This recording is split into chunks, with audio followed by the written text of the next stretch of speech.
Hey gang, coming to you not so live, but still kicking from my son's man cave in California. So I want to continue in our Bible study in First Peter. We'll be looking at chapter 3 today. And we're going to be talking about submission and suffering. We're talking about two things that we don't do very well as human beings on our own, things that we tend to try to avoid the best we can, because most of us are really more interested in our comfort and feeling safe and secure than we are about going through things that are just part and parcel of living. And so, anyway, Peter has some very, very good advice for us, and I'm hoping that we all can glean from this. And may I say to you that this Bible study is really, for me, as much as anything. So let's dig into it. We'll start at verse 1 of 1 Peter chapter 3. It says, "Wives, likewise be submissive to your husbands, that even if they do not obey the word, they will, without a word, may be won by the conduct of their wives, when they observe your chaste conduct, accompanied by fear." Well, what are we talking about? Wives being submissive. You know, this is a powder keg in today's world, in the church too, and in the home. Submission isn't a reward for the husband's good behavior. I want us to understand that. He's not saying, well, if your husband's a good guy, then submit to him, and if he's not, then kick him to the curb. Rather, it's proper order of the home, and it's what God commands. The teaching about submission was especially relevant in the first century because married women who had begun to follow Jesus would oftentimes begin to ask questions like, should I leave my husband? He's not a believer. He's an idolater. Should I change my behavior towards him? Or should I assume a superior position to him because now I'm a Christian and he's not? You see, in the culture of the ancient world, it was almost unthinkable for a wife to adopt a different religion than her husband. Christian women who came to Christ before their husbands needed to know how to handle this cultural breach. And so Peter's trying to help them with this. So he says the proper submission in the home follows the same principles of submission toward government or our employers, that we talked about that in the previous chapter. It's demonstrated by the surrendering of our heart to Jesus first and foremost. It's a call to take the place of submission to authority. And in the ancient Greek world, the word submission was used outside the New Testament to describe submission and obedience to or of soldiers, like in an army. And if they were to walk in a orderly manner, or the word literally means to order under those who are of superior rank. Now, Jesus, he did not need to submit to any authority because he's the King of Kings. In fact, he even told Pilate as much. But he chose to submit to Pilate and to all that was going on because it was his Father's will, which included subjecting himself to crucifixion in order that he might be the sacrifice for sin which the scriptures require. So Jesus' submission was totally voluntary, and it is for us today. Submission to authority is totally consistent with equality in importance, equality in dignity and honor. You know, Jesus subjected himself to his parents and to God, but he was never lower than any of them. And thus, the command of wives to be subject to their husbands should never be taken to imply that they are inferior in personhood or spirituality or of any lesser importance. It is simply an order. It is a way in which we can get along. Be submissive to your own husbands, he says. And Peter carefully observed that wives are called to submit to their own husbands and not to all men in general. Male headship is God's command, and it's a principle for the home and the church, but not for society in general. So it's not like women, you have to obey every man around Some cultures are like that, but not the Christian culture. The principle of submission is presented in many different ways in the New Testament. You know that Jesus submitted to his parents, as I said. Citizens are supposed to be subjected to the government authority. We looked at that last week in chapter 2. Paul says it again in Titus and also in Romans 13. The universe is going to submit to Jesus. Unseen spiritual beings submit to Jesus. That's why they were able to cast out demons and so forth. And Christians need to submit to their church leaders. Wives should submit to their husbands. It's not only found here in Peter, but Colossians 3 and Ephesians 5 says that. The church needs to submit to Jesus. Servants should submit to their masters, and Christians ultimately need to submit to God. And the way we express that submission to God is what I just labeled above. So this is something that is called upon for the Christian life. And it says that, Peter goes on to say that if some of the husbands do not obey the word, they without a word will be won by the conduct of their wives. He's not saying that the husbands don't obey the wife of the word, or the word of the wife. He's saying that they don't obey the scripture, they don't obey the gospel, they don't obey what God has commanded. But even if they don't, Peter's saying that women who live in this submissive way, who can actually influence their husbands without even uttering a word. And one possible benefit of this submission is that it affects the husband's outlook on his wife. A wife's submission is a powerful expression of her trust in God. And this kind of faith and obedience can accomplish great things, even if not a word is said. You know, it's normal. Wives may want to shape their husbands. They want to guide them to Jesus or guide them in Jesus through their words. And Peter reminds them that God's plan is that wives impact their husbands not through persuasive lectures, but through godly submission, through chaste conduct and the fear of God. There's a natural penchant in all of us to want to fix others or fix situations by words. And often those words are accompanied by anger or intensity. These things are simply useless. A parent may be able to control their children through anger, but only for a short time. This method will never be able to change a person's heart. So much friction between people is caused by anger, both from men and women. It's never God's way. In fact, the book of James tells us explicitly that the anger of man never accomplishes the righteousness of God. There is a sense in which a wife's efforts to shape her husband through her own words and efforts may actually hinder the power of God's working on the husband. It is much more effective to submit in the way that God says to, and that is then ultimately demonstrating our trust in Him. And that's to let God have His way with the husband and not try to play God in their lives.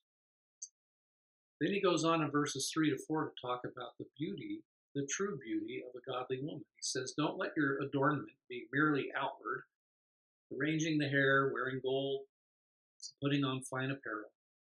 Rather, let it be the hidden person of the heart, with the incorruptible beauty of a gentle and quiet spirit, which is very precious in the sight of God.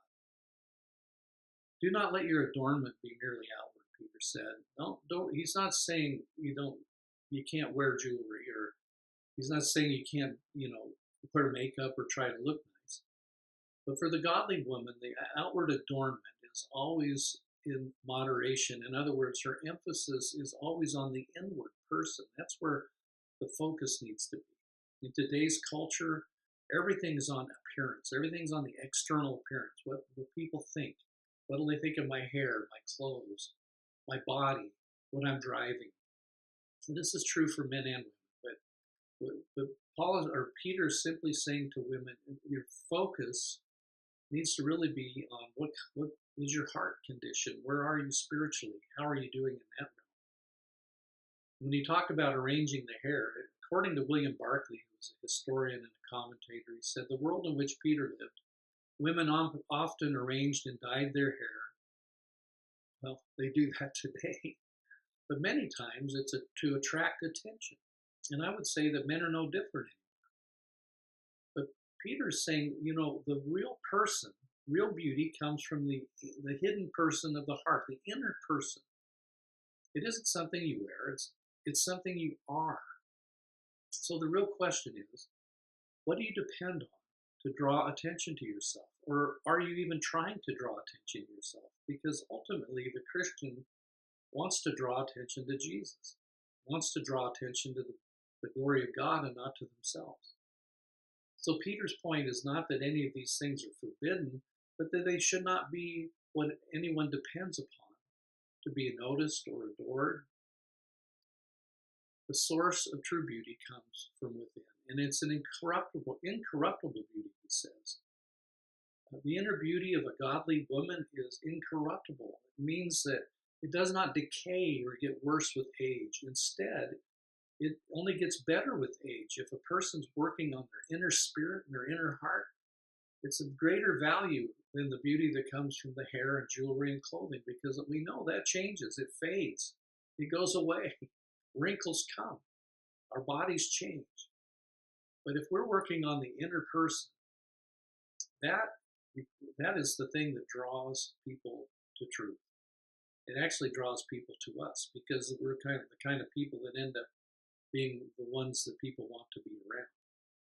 So a gentle and quiet spirit is very precious in the sight of God. Peter described the character of true beauty, gentle and quiet spirit. These character traits are not promoted for women by our culture. They are very precious in the sight of God. But I want to ask you, a loud, contentious woman is seldom viewed in a good light. Is that right? I think it is true. So we move on to verses 5 and 6. He talks about examples of submission. Now we're moving to this Old Testament examples. He said, in this manner in former times, the holy women who trusted in God also adorned themselves, being submissive to their own husbands, as Sarah obeyed Abraham, calling him Lord, whose daughters you are, if you do good, and are not afraid with any terror. Now, I don't want to go into a lot of detail about this. There was a very strong cultural implication for sure when Sarah was obedient and submissive to her husband. But even then, she worked to control him, and they made some decisions that were really bad. A woman can either trust her own ability to influence and control her husband, or she can trust God and be submissive.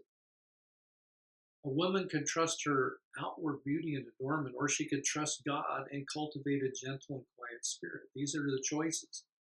It all comes back to trust in God. So she should be like the holy women who trusted in God. And then he gives this phrase, if you do good and are not afraid with any terror. I do know that the reason why submission is so difficult for us is because we're afraid. We don't want to lose control. It's difficult to trust God. In fact, sometimes letting go is terrorizing. But true submission, full of faith in God, has no room for fear or terror. It does good and leaves the result to God and not to man. Now, is it easy? No. Does it mean life's going to cruise? No. But this is the standard that God has set. Now, he doesn't just talk to women. In verse 7, he moves to the husband. He says, husbands, live with your wives with understanding, giving honor to the wife as to the weaker vessel, and as being heirs together of the grace of life, so that your prayers may not be hindered. He says, live with them. He's talking about, now in this case, maybe the husband has become a Christian, but the wife is lagging behind. Or, maybe he's used to changing, because in that culture, a man could just, at the flip of a switch, say, I'm done with you, and move on. But he's saying a godly husband will live with his wife. He doesn't merely share a house, but he truly lives with her. He recognizes the great point of Paul's teaching on marriage in Ephesians 5 that says, husbands, ought to love their own wives as their own bodies. He who loves his wife loves himself. It's in Ephesians 5:28. The godly husband understands the essential unity or oneness God has established between a husband and wife. So he says, live with understanding. In other words, take care to know who your wife is, know what she likes and doesn't like, know what makes her tick, know what things cause her to be afraid, to have terror, and so forth. And then you can love her more effectively if you understand the things that are going on in her life. And I know that that's a very difficult thing. Jokes everywhere about men not understanding their husbands. One time a man found a bottle and rubbed it, and a genie came out. And genie said, "You got two wishes. What do you want?" He said, "Well, I would like to have a highway that I could drive all the way from California to Hawaii." And the genie said, "Well, that's a pretty tough one. What's your other wish?" And he said, "Well, I'd like to understand my wife." And the genie said, "Do you want that highway 2-lane or 4-lane?" Some version of that joke. But the point of it is that trying to find an understanding for our wives can be very difficult for them because we're on different wavelengths. The old book, Men Are From Mars, Women Are From Venus, all that kind of stuff. But it doesn't say we can't. That we can learn to understand them, and then we can give honor. A godly husband knows how to make his wife feel honored. Though she submits to him, he takes care that she doesn't feel like she's an employee or under a tyrant or to lord over her. To dominate is not the godly pattern for a husband. He is not to be a pushover, but he is not to be harsh and brutal. In giving honor to his wife, the word in the ancient Greek language for the wife is the feminine one, and it suggests that the woman's feminine nature should prompt the husband to honor her for that. This was a radical teaching in the world Peter lived in. And in that ancient culture, a husband had absolute rights over his wife, and the wife had virtually no rights in the marriage. In the Roman world, if a man caught his wife in an act of adultery, he could kill her on the spot. But if a wife caught her husband, she could do nothing against him. All the duties and obligations in marriage were put upon the wife. Peter's radical teaching is that a husband has God-ordained duties and obligations towards his wife. And then he says, as the weaker vessel. In this context, weaker isn't speaking that she's spiritually weaker or emotionally weaker, but simply that she's physically weaker. Typically, men are stronger than women. And so he says, just be careful. Treat her delicately. Some people say treat her like fine china. But we want to understand that this is what the role of the husband is. Therefore, a godly husband recognizes whatever limitations his wife has physically, he does not expect more from her than what is appropriate and what is common. And then he says we're heirs together. A godly husband realizes that his spouse is not only his wife, but also his sister in Jesus. And part of their inheritance in the Lord is only realized in their oneness as husband and wife. Thus, it reminds husbands that even though they have been given great authority within marriage, their wives are still equal to them in spiritual privilege and eternal importance. They are joint heirs. And then finally, he says that your prayers may not be hindered. The failure to live as a godly husband has spiritual consequences. It can and will hinder prayer. Peter assumed that the fear of hindered prayer would actually motivate Christian husbands to love and care for their wives as they should. Sadly, many Christians have no regard for prayer in their lives. I doubt they're even Christian, to be honest with you.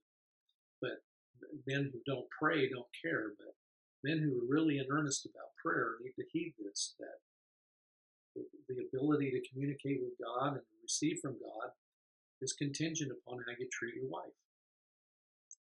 Indeed, to true believers, prayer is so valuable that the danger of hindering it, Peter uses this as a motive to help the man become, in earnest about his relationship with God and therefore his relationship to his wife. Now we're going to move to the third part of this. This is the suffering part. You don't think that submission is suffering and so forth. What I've talked about is suffering. Well, it is, but he brings it to a head here in verses 8 and 9. He says, finally, all of you be of one mind, having compassion for one another, love as brothers, be tenderhearted, be courteous, not returning evil for evil, or reviling for reviling, but on the contrary, blessing, knowing that you were called to this, that you may inherit a blessing. So he says, be of the same mind. Now he's speaking of husbands and wives. This is the immediate context, but this goes to all of us in general. It speaks to the essential unity of God's people, men and women, husbands and wives. We are one, but we're not all the same. And while we should be of one mind, we cannot expect everyone to be like us. God has built both unity and diversity among his people. You know, every cell in your body is different, and each one has a role to play. But every cell in your body has the same DNA code written. The master plan for the whole body. Every cell in your body has the same. We could say that Christians should be like a good choir. Each one sings with his own voice, and some sing different parts, but everyone sings to the same music and in harmony with one another. Hopefully. Then he says, having compassion, being tender-hearted and courteous. Remember that this was the measure Jesus gave that the world would identify as true believers. In John 13, he told his disciples, by this all men will know that you are my disciples if you have love for one another. This is really critical in this day and age too, when we see so much dissension and so much fighting, polarization. The way the world is going to see that there's something really different is if they see us caring about one another and living it out. Jesus did not command us to be like our brothers and sisters, but we're commanded to love. Not returning evil for evil or reviling for reviling, but on the contrary, blessing. And this could be the greatest challenge to love that comes when we are wrong. Somebody does something to us that ticks us off, hurts us, offends us. But we want to get even somehow. We want to call them on the carpet. But we're not called to return evil for evil, to give a blessing instead. No dispute, argument, or personality conflict among us should linger, even if one Christian gets out of line. A loving response of other Christians should keep the problem small and short-lived. We should help each other in this endeavor. Natural response to hostility is retaliation, but Jesus reminded us that it's no credit to us if we love those who love us in return. The real test of love is to demonstrate compassion to our enemies. Find that in Matthew chapter 5 in the Sermon on the Mount. And he ends it with this, that you may inherit a blessing. We love one another, but not only for the sake of Jesus, whose bodies, we are members of his body.